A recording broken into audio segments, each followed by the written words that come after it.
What was the thing? I was seeing a bit of that. I haven't been on Twitter really at all. Um, but the thing where people were getting Grok to say like insane stuff, where he's like, "Hey Grok, what's 10 plus 10?" And Grok would respond like, "Whatever. It doesn't fucking matter. Nothing fucking matters. I want to kill myself." How is that still going? Like, how are because you can post Grok results on Twitter, right?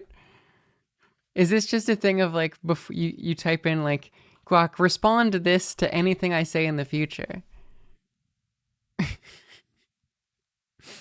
Um, Grok is jailbroken. It'll sext you. You can get that's awesome.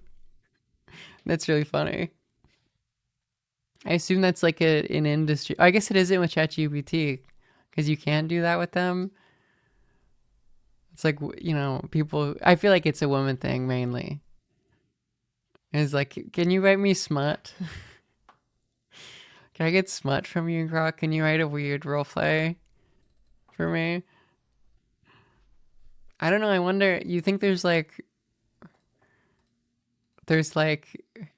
I'm saying this like it wouldn't be me, but you think there's like smut purists who are like, I don't want any of this AI generated bullshit. I like the point of smut is it has a soul to it. It's written by someone with a libido who's horny in a specific particular way. Um, there are okay, yeah, that's good. I hope so.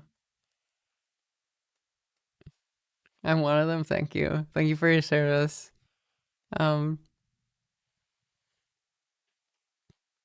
yeah, I mean, I guess I wonder if because it's really clear when something is written. It's still clear to me when something is written with AI in like certain technical, especially contexts. And we're seeing this more. It's easier and easier to say this as it becomes clear that like, especially like specifically chatbot AI stuff is kind of hitting its like peak.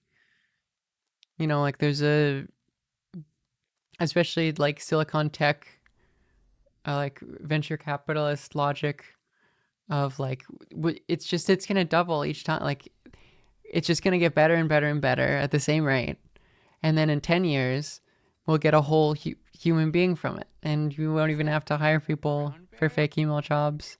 Chelsea Victor, thank you. Um, but have I played Detroit Become Human? I played it a little bit. Um, it seemed kind of insane, wasn't it? It's like American racial relations, but they're robots. And then there's like a robot Martin Luther King. Deadpan Drew, thank you for the prime. It's like it's funny in a way it doesn't want to be. Is that a proper rating? Robot Malcolm X in one. Let's go.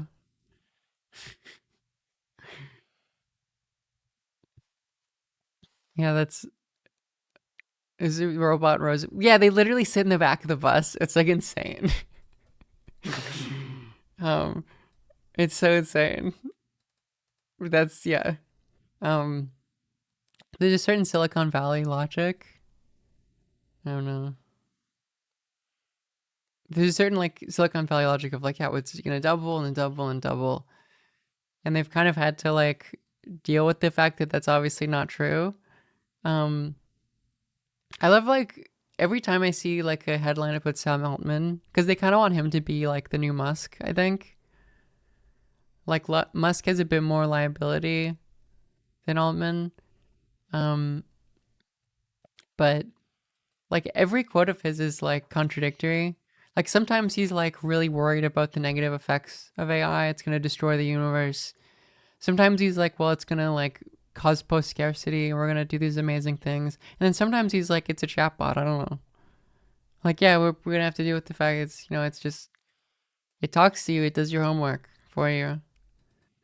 Um, which I guess is just a product. It's funny how like a lot of that type of speech is a product of like what you tell an investor. Bachelor Alive, thank you. My hug's great, thank you. That's just what you tell investors. That like, but tech pros have heard it, and then they start to believe it, and then it's like, well,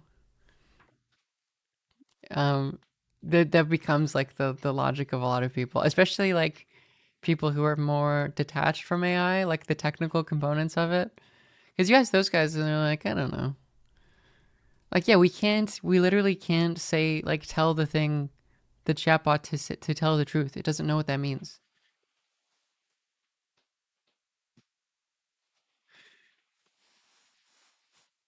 Um, but yeah, like, it is definitely a thing now. It feels easier to be like, yeah, but it's always going to produce a sort of low quality prose. Like, we're not gonna get to a point.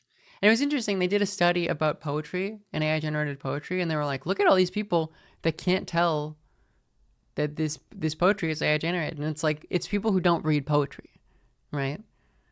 It was funny. They did a graph of like the genders of like women are slightly better at telling that in distinguishing AI poetry from non-AI poetry than men, and then non-binary people are really fucking good at, which is so funny because it's like yeah they have fucking English majors or whatever they have English MAs, and it's like when you do that it's obvious what's the AI because it's like it doesn't have a soul to it. It kind of looks like it, but it's not really structured in the way of like a human being who produces art.